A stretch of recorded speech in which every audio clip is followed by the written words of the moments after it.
ಎಲ್ಲರಿಗೂ ನಮಸ್ಕಾರ. ಮತ್ತೊಂದು ವಿಡಿಯೋಗೆ ಸ್ವಾಗತ. ನಾನು ನಿಮ್ಮ ಡಾರ್ಲಿಂಗ್ ಧನು. ಇವತ್ತು ಸೆಕೆಂಡ್ ಮ್ಯಾಚ್ ಬಂದ್ಬಿಟ್ಟು GT ಮತ್ತೆ PBKS Punjab Kings and Gujarat Titans ನಡುವೆ ಮ್ಯಾಚ್ ಇದೆ. ಈ ಮ್ಯಾಚ್ ಅಲ್ಲಿ RCB ಯಾರು ಗೆಲ್ಬೇಕು ಗುರು ಅಂತ ಕೇಳಿದ್ರೆ ಯಾರು ಗೆದ್ರೂ ಕಷ್ಟ ಇದೆ ಗುರು, ಖಂಡಿತವಾಗ್ಲು. ಯಾಕೆ ಅಂದ್ರೆ ಇವ್ರು ಗೆದ್ರೆ ಅವ್ರ ಮೇಲೆ ಹೋಗ್ತಾರೆ, ಅವ್ರು ಗೆದ್ರೆ ಅವ್ರ ಮೇಲೆ ಇರ್ತಾರೆ ಅನ್ನೋ ಪರಿಸ್ಥಿತಿ ಇದೆ. ಯಾಕಂದ್ರೆ ನಮ್ಮ RCB 12 ಪಾಯಿಂಟ್ಸ್ ಇದೆ, ಗುಜರಾತ್ ಅವರು 10 ಪಾಯಿಂಟ್ಸ್ ಇದೆ, ಪಂಜಾಬ್ ಅವರು 13 ಪಾಯಿಂಟ್ಸ್ ಇದೆ. ಈ ಮ್ಯಾಚ್ ಅಲ್ಲಿ ಖಂಡಿತವಾಗ್ಲು ಪಂಜಾಬ್ ಅವರಿಗೆ ಪಂಚರ್ ಮಾಡ್ತಾರೆ ಗುಜರಾತ್ ಅವರು ಅಂತ ಅನಿಸ್ತಾ ಇದೆ. Yes, my prediction is also Gujarat ಅವರು ಇವತ್ತು ಮ್ಯಾಚ್ ಗೆಲ್ತಾರೆ ಅಂತ ಅನಿಸ್ತಾ ಇದೆ. ಸಿ ವಾಟ್ ಹ್ಯಾಪನ್ ಆಗಿರ್ಬೋದು. ಯಾಕಂದ್ರೆ ನಮ್ಮ RCB ಮೇಲೆ ಈಜಾಗಿ ಗೆದ್ಬಿಟ್ರು, ಅದೇ ರೀತಿಯಾಗಿ ಬೌಲಿಂಗ್ ಪರ್ಫಾರ್ಮೆನ್ಸ್ ಮಾಡಿ ಪಂಜಾಬ್ ಮೇಲೆ ಕೂಡ ಗೆಲ್ತಾರೆ ಅಂತ ಎಕ್ಸ್ಪೆಕ್ಟೇಷನ್ಸ್ ಇದೆ, ತುಂಬಾ ಹೈ ಇದೆ. ನೋಡೋಣ ಏನ್ ಮಾಡ್ತಾರಂತ. ರನ್ ಪ್ರಿಡಿಕ್ಷನ್ ಬಂದ್ಬಿಟ್ಟು ಗುಜರಾತ್ ಟೈಟನ್ಸ್. ನೀವ್ಯಾರನ್ನ ಇದ್ರೆ ದಯವಿಟ್ಟು ಕಮೆಂಟ್ ಮಾಡಿ ಇಂಥರೇ ಗೆಲ್ತಾರಂತ.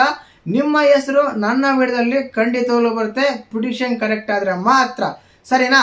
ಇನ್ನು ವಿಷಯಕ್ಕೆ ಹೋಗೋಣ. ಮ್ಯಾಚ್ ಎಲ್ಲಾಗುತ್ತೆ, ನಾನು ಯಾಕೆ ಗುಜರಾತ್ ಗೆಲ್ಲುತ್ತೆ ಅಂತ ಹೇಳಿದೆ ಅಂದ್ರೆ ಮ್ಯಾಚ್ ಎಲ್ಲಾಗುತ್ತೆ ಅಂದ್ರೆ ಗುಜರಾತ್ ಅಲ್ಲೇ ಆಗುತ್ತೆ ಗುರು. ನೋಡ್ಬೋದಲ್ಲ, ರೀಸೆಂಟ್ ಆಗಿ RCB ನ ಕ್ಯಾಚ್ ನ ಔಟ್ ಮಾಡ್ಬಿಟ್ರು.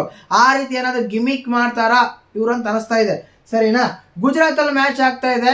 ಟೀಮ್ ಕಂಪೇರ್ ಮಾಡ್ಕೊಂಡ್ರೆ ಆಲ್ಮೋಸ್ಟ್ ನೋ ಡೌಟ್ ಪಂಜಾಬ್ ತುಂಬಾ ಸ್ಟ್ರಾಂಗ್ ಇದೆ. ಸ್ವಲ್ಪ ಬೌಲಿಂಗ್ ಅಂತ ತಗೊಂಡಾಗ ಎಡವಟ್ ಆಗ್ತಾ ಇದೆ, ಬಟ್ ಚೇಂಜಿಂಗ್ ಅಂತ ಬಂದಾಗ ಮಾತ್ರ ಓಪನರ್ ಸಖತ್ತಾಗಿ ಆಟ ಆಡ್ತಾ ಇದ್ದಾರೆ.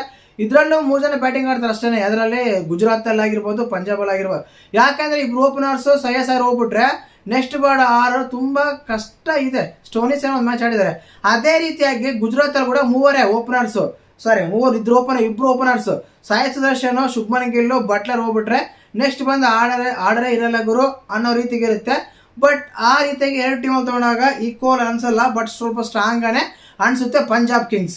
ಬಟ್ ಮ್ಯಾಚ್ ಗೆಲ್ಲೋದು ಮಾತ್ರ ಗುಜರಾತ್ ಅಂತ ಅನಿಸ್ತಾ ಇದೆ. ನೋಡೋಣ ಏನ್ ಮಾಡ್ತಾರೆ ಅಂತ. ಇನ್ನು ಮೇನ್ ಆಗಿ ನಾನು ಆಲ್ರೆಡಿ ಹೇಳಿದೆ ಪಿಚ್ಚರ್ ಪಟ್ಟಿ ಯಾವ ರೀತಿ ಅಂತ ಮಾತಾಡ್ಕೊಂಡ್ಬರೋಣ. ಮೇನ್ ಆಗಿ ಏನಂದ್ರೆ ಗುಜರಾತ್ ಅಲ್ಲಿ ಲಾಸ್ಟ್ ಟೈಮ್ ಅಲ್ಲಿ RCB ಜೊತೆ ಮ್ಯಾಚ್ ಆಡಿದಾಗ ಮಿಕ್ಸ್ಡ್ ಸಾಯಿಲ್ ಅಂದ್ರೆ ಕಪ್ಪು ಮಣ್ಣು ಕೆಂಪು ಮಣ್ಣು 2 ಸೇರಿಸಿ ಪಿಚ್ ತಯಾರು ಮಾಡಿದ್ರಂತೆ. ಅದಕ್ಕೆ ಸೋತ್ಬಿಟ್ರೆ ನಮ್ಮ RCB ಗೊತ್ತಾಗ್ತಿಲ್ಲ ಗುರು, ಸರಿನಾ? ಆ ರೀತಿ ಒಂದು ಪಿಚ್ ರಿಪೋರ್ಟ್ ಇದೆ. ಬಟ್ ಇಲ್ಲಿ ತುಂಬಾ ಟಾಸ್ ಇಂಪಾರ್ಟೆಂಟ್ ಆಗುತ್ತೆ. ಇಲ್ಲಿ ಕೂಡ ಆಲ್ಮೋಸ್ಟ್ ಸೆಕೆಂಡ್ ಬ್ಯಾಟಿಂಗ್ ಗೆಲ್ಬಹುದು, ಚೇಂಜಿಂಗ್ ಮಾಡ್ಬೋದು ಅಂತ ಹೇಳ್ತಾ ಇದ್ದೀನಿ. ನೋಡೋಣ ಏನ್ ಮಾಡ್ತಾರಂತ. ವೆನ್ನು ವೇರು ಎಕ್ಸೆಟ್ ಏನಿಲ್ಲ ಗುರು. ವೆನ್ ಅಂದ್ರೆ ನಾಳೆನೆ, ವೇರ್ ಅಂದ್ರೆ ಗುಜರಾತ್ ಅಲ್ಲೇ. ಯಾವ ಶುರುವಾಗುತ್ತೆ 7 ಮ್ಯಾಚ್ ಶುರುವಾಗುತ್ತೆ. ವಾಟ್ ಎಕ್ಸ್ಪೆಕ್ಟ್, ಇದು ತುಂಬಾ ಇಂಪಾರ್ಟೆಂಟ್. ಪಿಚ್ ಏನ್ ಹೇಳುತ್ತೆ, ಯಾವ ರೀತಿ ಆಡ್ಬೋದು, ಏನ್ ಆಗ್ಬಹುದು, ಸರಿನಾ? ಏನಂದ್ರೆ ಇಲ್ಲಿ the game will be played pitch number 5 black soil wicket. ಕಪ್ಪು ಮಣ್ಣಲ್ಲಿ ಆಡ್ತಾ ಇದ್ರೆ should be make straightly more balance contestant in the batters bowlers. 2 ಕೂಡ ಈಕ್ವಲ್ ಆಗುತ್ತೆ. ಬೌಲಿಂಗು ಬ್ಯಾಟಿಂಗು ತುಂಬಾ ಇಂಪಾರ್ಟೆಂಟ್ ಆಗುತ್ತೆ, 2 ಇಂಪಾರ್ಟೆಂಟ್ ಆಗುತ್ತೆ ಅಂತ ಹೇಳ್ತಾ ಇದ್ದಾರೆ. ನಾನು ಆ ಕಾರಣಕ್ಕೆ ಗುಜರಾತ್ ಗೆಲ್ಲುತ್ತೆ ನಾನು ಹೇಳಿದ್ದೆ. ಯಾಕಂದ್ರೆ ಬೌಲಿಂಗ್ ಕಂಪೇರ್ ಮಾಡ್ಕೊಂಡ್ರೆ ಗುಜರಾತ್ ಟೈಟನ್ಸ್ ಬೌಲಿಂಗ್ ಚೆನ್ನಾಗಿದೆ, ಯಾಕಂದ್ರೆ ಟಾಪ್ ವಿಕೆಟ್ ಟೇಕರ್ ಅದರಲ್ಲಿ ಇದ್ದಾರೆ, ಆ ಕಾರಣ, ಸರಿನಾ? Balanced batters and bowling. Previous game played this pitch was GT and Mumbai involve Tilak Varma 101. ಇದೇ ಮ್ಯಾಚ್ ಅಲ್ಲೇ 101 ಇದೇ ಪಿಚ್ ಅಲ್ಲೇ ಹೊಡೆದಿದ್ರು ತಿಲಕ್ ವರ್ಮಾ. ಮುಂಬೈ 200 ರನ್ ಹೊಡೆದಿತ್ತು. GT ಬೌಲ್ ಮಾಡಿದಾಗ 100 ರನ್ಗೆ ಆಲ್ಔಟ್ ಆಗಿತ್ತು ಅಂತ ಹೇಳ್ತಾ ಇದೆ. ಗುಜರಾತ್ 100 ರನ್ಗೆ ಆಲ್ಔಟ್ ಆಗಿದ್ರು. ನಮ್ಮ ಮುಂಬೈ ಅವರು 100 ರನ್ ಇಂದ ಗೆದ್ದಿದ್ರು. ಖಂಡಿತವಾಗ್ಲು this pitch was normal average. First batting total is 180-190 could be defend on ಮಾಡ್ಬೋದು.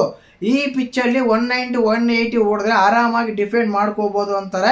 ನನಗೆ ಒಂದ್ ವೇಳೆ ಗುಜರಾತ್ ಫಸ್ಟ್ ಬ್ಯಾಟಿಂಗ್ ಆಡಿದ್ರು 180-190 ಹೊಡಿತಾರೆ, ಸೆಕೆಂಡ್ ಬ್ಯಾಟಿಂಗ್ ಆಡಿದ್ರು ಹೊಡಿತಾರೆ ಅಂತ ಅನಿಸ್ತಾ ಇದೆ. ನೋಡೋಣ ಏನ್ ಮಾಡ್ತಾರೆ ಅಂತ. ಚೇಂಜಿಂಗ್ ಸೈಡ್ ಮಾಡ್ಬೋದು.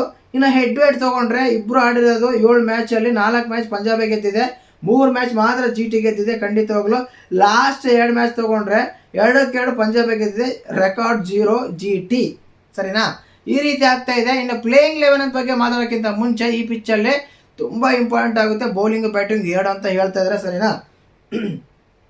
ಇನ್ನು ಪ್ಲೇಯಿಂಗ್ 11 ಅಂತ ತಗೊಂಡ್ರೆ ಖಂಡಿತ Prasad Krishna is not filter. Prashant ಕೃಷ್ಣಗೆ ಸ್ವಲ್ಪ ಇಂಜುರಿ ಆಗಿದೆ ಅಂತ ಅವ್ರು ಆಡ್ತಾ ಇಲ್ಲ. ಲಾಸ್ಟ್ 2-3 ಮ್ಯಾಚ್ ಕೂಡ ಆಡಿಲ್ಲ, ಸರಿನಾ? ಇನ್ನು ಪ್ಲೇಯಿಂಗ್ 11 ತಗೊಂಡಾಗ ಗುಜರಾತ್ ಟೀಮ್ ತಗೊಂಡಾಗ Shubman Gill, Sai Sudharsan, Jos Buttler, Washington Sundar, Shahrukh Khan, Jason Holder ಒಳ್ಳೆ ಬ್ಯಾಟಿಂಗ್ ಆಡ್ತಾರೆ ಗುರು, bowling batting. Rahul Tripathi, Arshad Khan, Kagiso Rabada, Manav Sundar, Mohammed Siraj ಒಳ್ಳೆ ಬೌಲಿಂಗ್ ಇದೆ ಗುರು, ಖಂಡಿತ ರಶೀದ್ ಖಾನ್ ಆಗಿರ್ಬೋದು, ಹೋಲ್ಡರ್ ಆಗಿರ್ಬೋದು, ಸಿರಾಜ್ ಆಗಿರ್ಬೋದು, ಅದೇ ರೀತಿಯಾಗಿ ರಬಾಡ್ ಆಗಿರ್ಬೋದು, ಒಳ್ಳೆ ಬೌಲಿಂಗ್ ಇದೆ ನನ್ನ ಪ್ರಕಾರ ಕಂಪೇರ್ ಟು ಪಂಜಾಬ್ಸ್. ಸರಿನಾ? ಇನ್ನು ಮೇನ್ ಆಗಿ ಇದ್ರ ಬಗ್ಗೆ ಬರೋಣ. ಪಂಜಾಬಲ್ಲಿ ಯಾರು ಪ್ಲೇಯಿಂಗ್ 11 ಆಡ್ತಾರೆ ಅಂದ್ರೆ ಸೇಮ್ ಟೀಮ್ ಆಡ್ತಾರೆ ಅವ್ರು, ಯಾಕಂದ್ರೆ ಎಲ್ಲ ಚೆನ್ನಾಗಿ ಆಡ್ತಾರೆ. ಪ್ರಭ್ರಮೋಹನ್ ಸಿಂಗ್ ಆಡ್ತಾರೆ, ಪ್ರಯಾನ್ ಶಾರಿ ಆಡ್ತಾರೆ, ಕೂಪರ್ ಕ್ಯಾಂಡ್ಲೆಸ್, ಶ್ರೇಯಸ್ ಅಯ್ಯರ್, ಸುಶಾಂತ್ ಶಿಂಗಡೆ ಇವ್ರು ಡೌಟ್ ಆಡೋದು, ನಿಯಲ್ ಒಡೇರಾ, ಮಾರ್ಕಸ್ ಸ್ಟೋನಿಸ್, ಮಾರ್ಕೋ ಜಾನ್ಸನ್, ಲುಕಿ ಫರ್ಗಸನ್ ಆಡಲ್ಲ ಇವತ್ತು, ಹರ್ಷದೀಪ್ ಸಿಂಗ್, ಯುಜವೇಂದ್ರ ಚಹಲ್, ಹರ್ಪ್ರೀತ್ ಬೌರ್. ಯಾಕೆಂದ್ರೆ ಲುಕಿ ಫರ್ಗಸನ್ ಒಂದು ಸಲ ಕೂಡ IPL ಕ್ಲಿಕ್ ಆಗಿ ನಾವು ನೋಡೇ ಇಲ್ಲ. ಆ ಕಾರಣಕ್ಕೆ ಅವ್ರು ಕುಂದಿಸಿ ಯಾರನ್ನ ಬೇರೆಯನ್ನ ಹಾಕೊಂತಾರೆ, ಈಜಿಯಾಗಿ ಆಡ್ತಾರೆ ಅಂತ ಅನಿಸ್ತಾ ಇದೆ. ಸರಿನಾ? ಈ ರೀತಿಯಾಗಿ ಪ್ಲೇಯಿಂಗ್ 11 ಇರ್ಬೋದು ಪಂಜಾಬ್ದು. ಖಂಡಿತವಾಗ್ಲೂ ಪಿಟಿಷನ್ ಅಂತ ತೊಗೊಂಡಾಗ GT ಗೆಲ್ಲುತ್ತೆ ಅಂತ ಹೇಳ್ತೀನಿ. ಪಿಚ್ ರಿಪೋರ್ಟ್ ಯಾವ ರೀತಿ ಇದೆ ಮತ್ತೆ ನಿಮಗೆ ಈ ಮ್ಯಾಚಲ್ಲಿ ಯಾರು ಗೆಲ್ತಾರೆ, ಯಾರು ಗೆಲ್ಬೋದು ಅಂತ ಮಿಸ್ ಮಾಡ್ದೇನೆ ಕಮೆಂಟ್ ಮಾಡಿ. ಹಾಗೆಯೇ ಚಾನಲ್ ಯಾರನ್ನ ಹೊಸ ನೋಡ್ತಿದ್ರೆ ಮಿಸ್ ಮಾಡ್ದೇನೆ ಸಬ್ಸ್ಕ್ರೈಬ್ ಮಾಡಿ, ಲೈಕ್ ಮಾಡಿ, ಶೇರ್ ಮಾಡಿ.